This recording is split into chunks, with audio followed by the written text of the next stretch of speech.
wabarakatuh. Waalaikumsalam warahmatullahi wabarakatuh. Selamat siang anak-anak. Siang, Bu. Ya, bagaimana kabarnya hari ini? Baik. Baik. Sebelum kita memulai pembelajaran pada siang hari ini, alangkah baiknya kita berdoa agar pembelajaran pada hari ini membawa manfaat dan tentunya membawa berkah bagi kalian semua. Berdoa dipimpin oleh ketua kelas. Silakan ketua kelas untuk memimpin doa.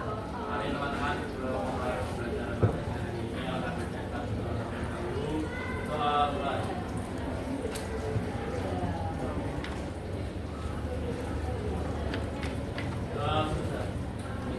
Baik. Terima kasih. Selanjutnya saya akan mengecek kehadiran kalian terlebih dahulu. Apakah di sini semua sudah hadir? Oke, sudah. Oh, ada yang dispen, oke. Kemudian untuk kebersihan kelas, silakan bagi bangku yang belum rapi itu bisa dirapikan terlebih dahulu supaya pembelajaran kita ada di kelas yang bersih dan nyaman. Ya, selanjutnya kita masuk ke pembelajaran.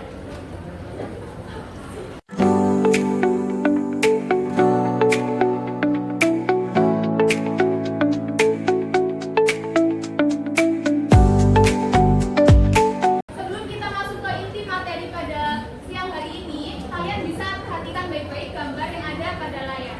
Ada yang masih ingat gambar apa ini maksudnya? Garis. Ya, coba bisa angkat tangan lebih dahulu. Saya Bu, ya silakan.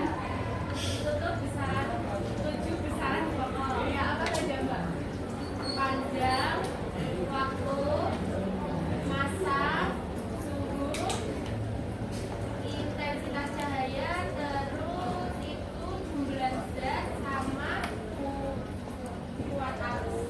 Baik, terima kasih, jawabannya sangat bagus. Jadi kalian sudah memahami konsep dari alat ukur dan juga besaran pokok dalam fisika. Ini akan menjadi dasar kalian dalam memahami materi yang akan kita pelajari hari ini. Oke, untuk selanjutnya.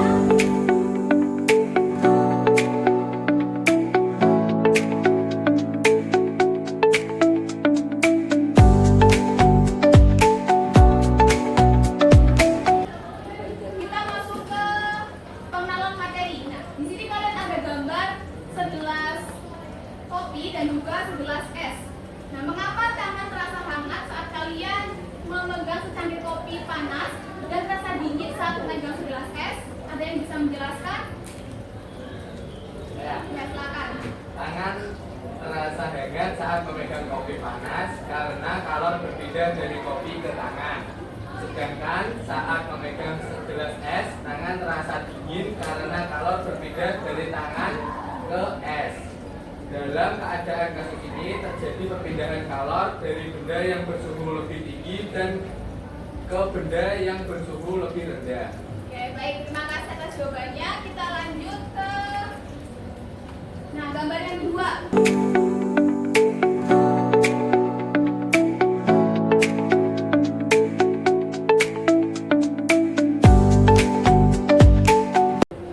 Ini ada termos yang biasa kalian jumpai di rumah ya.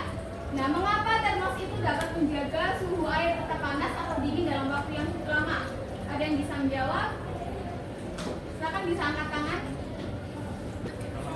Ya. Termos dirancang untuk menghadapi perbedaan kalor. Termos bisa menjaga air tetap panas atau tetap dingin dalam waktu yang lama karena kalor tidak mudah masuk atau keluar. Oke, bagus. Untuk materi ini kalian sudah memahami bagaimana cara kerja termos, kemudian bagaimana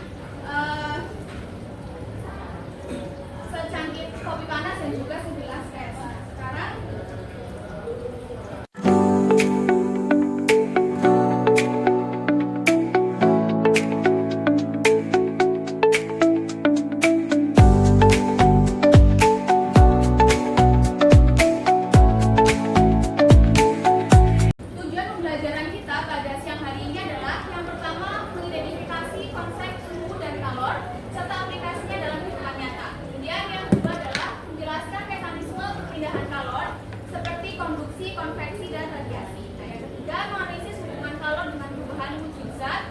Yang keempat, menggunakan asas Lab untuk menyelesaikan permasalahan kesetimbangan termal. Dan yang kelima, mengembangkan solusi berbasis studi kasus terkait pengelolaan kalor secara kolaboratif. Dan tujuan yang terakhir adalah menyajikan hasil diskusi dan solusi dalam bentuk presentasi atau laporan ilmiah. Dari tujuan ini tentunya kita akan belajar bersama untuk mencapai apa yang telah menjadi capaian belajar.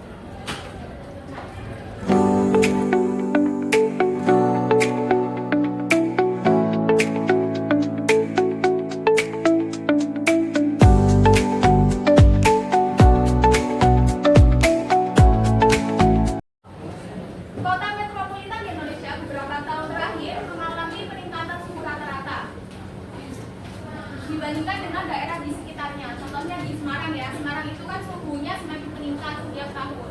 Betul tidak? Benar. Fenomena ini dikenal dengan urban heat island atau UHI. Oke, sebelum kita masuk ke materi inti, saya akan bagi kelompok secara heterogen. Jadi kalian akan dibagi menjadi 5 kelompok. Dari problem orientation yang kalian baca di layar, coba kalian bisa diskusikan dengan kelompok melalui LKPD. Kalian bisa membaca, memahami, dan juga menganalisis solusi yang tepat untuk permasalahan yang ada pada LKPD. Silakan berdiskusi dengan teman kelompoknya masing-masing.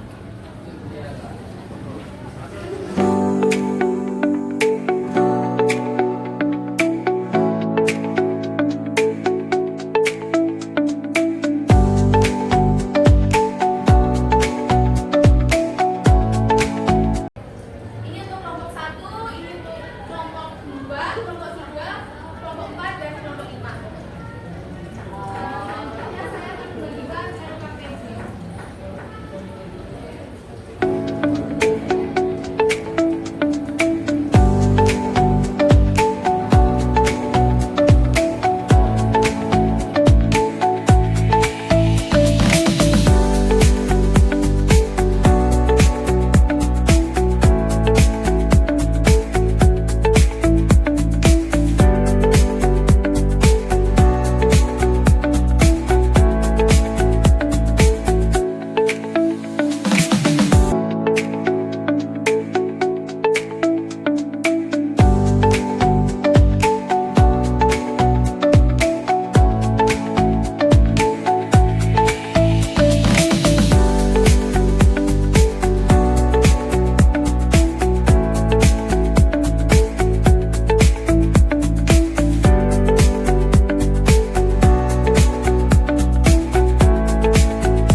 maju sih kayak gitu.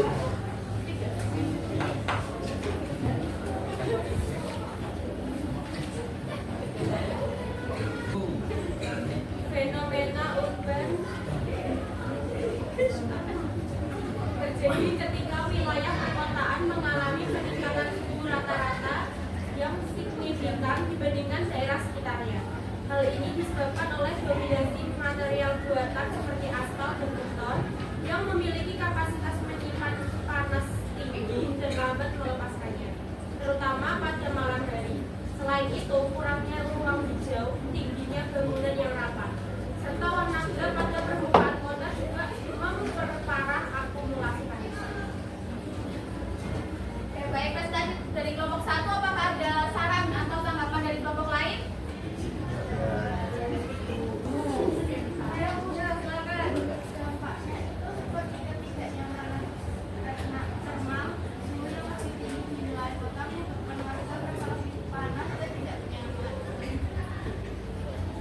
Ya, terima kasih atas tanggapannya dari kelompok 2 dan mari kita tepuk tangan untuk tampilan dari kelompok 1.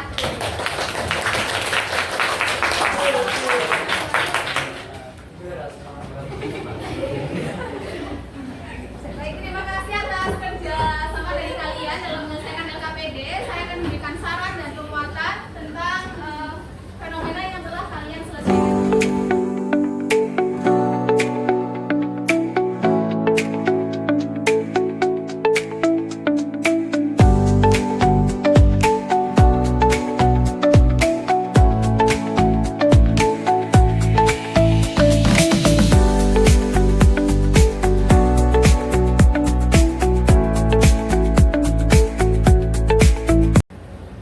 Jadi kita telah belajar bahwa suhu dan kalor itu punya aplikasi yang sangat banyak, terutama pada pemanfaatan termos. Kemudian ada fenomena urban heat island, ini ternyata berhubungan dengan konsep suhu dan kalor, betul? Baik, selanjutnya setelah kalian memahami permasalahan pada suhu dan kalor, untuk meningkatkan pemahaman konsep, saya akan membagikan beberapa tes yang dikerjakan secara mandiri. Nanti kalian bisa kerjakan beberapa soal uraian di sini, kemudian kalian kerjakan secara mandiri dan jangan lupa untuk dikumpulkan.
Baik, silakan dikumpulkan.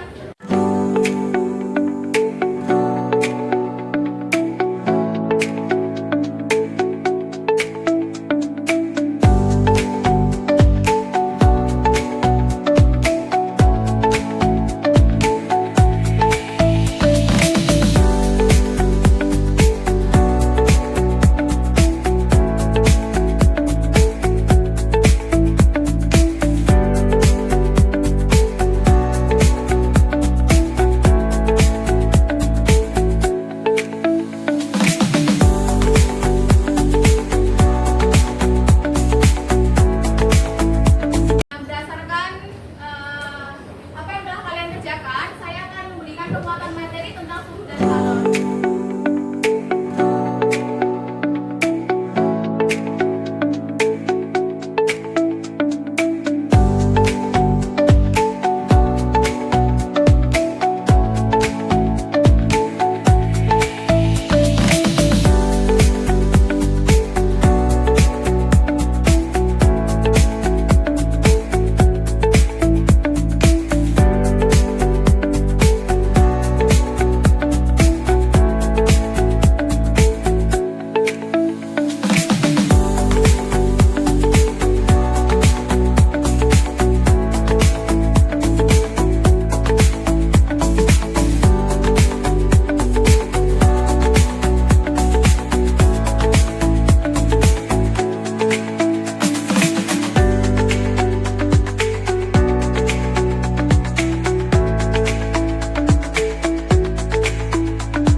berpindah dari benda yang bersuhu tinggi ke benda yang bersuhu rendah. Baik, untuk pemaparan materi pada hari ini sudah selesai ya. Kita akan melakukan refleksi pembelajaran.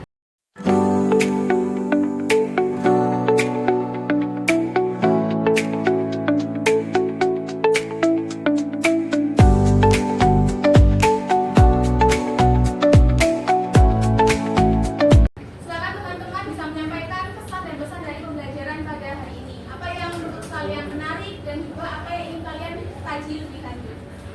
Ya, silakan. Saya mengenal fenomena urban dead istilah itu ternyata sangat berhubungan dengan konsep suhu dan kalor. Saya mengetahui perbedaan suhu dan kalor padahal saya berpikir bahwa keduanya itu sama. Oke, betul. Saya Bu. Ya, silakan. Ya. Kalau saya ingin mempelajari lebih dalam mengenai aplikasi suhu dan kalor dalam kehidupan Bu. Seperti peristiwa rel kereta yang melengkung, kemudian pemasangan kabel yang dibuat melonjak. Oke, terima kasih. Untuk pertemuan selanjutnya kita akan belajar tentang pemakaian benda padat. Kemudian kita juga akan belajar tentang asas Planck ya. Sebagai penutup, mari kita tutup pembelajaran pada hari ini dengan doa. Silakan doa ditutup oleh ketua kelas. Teman-teman untuk belajar pada hari ini yang akan dulu agar ilmu yang kita pelajari ini bisa dapat Tuhan.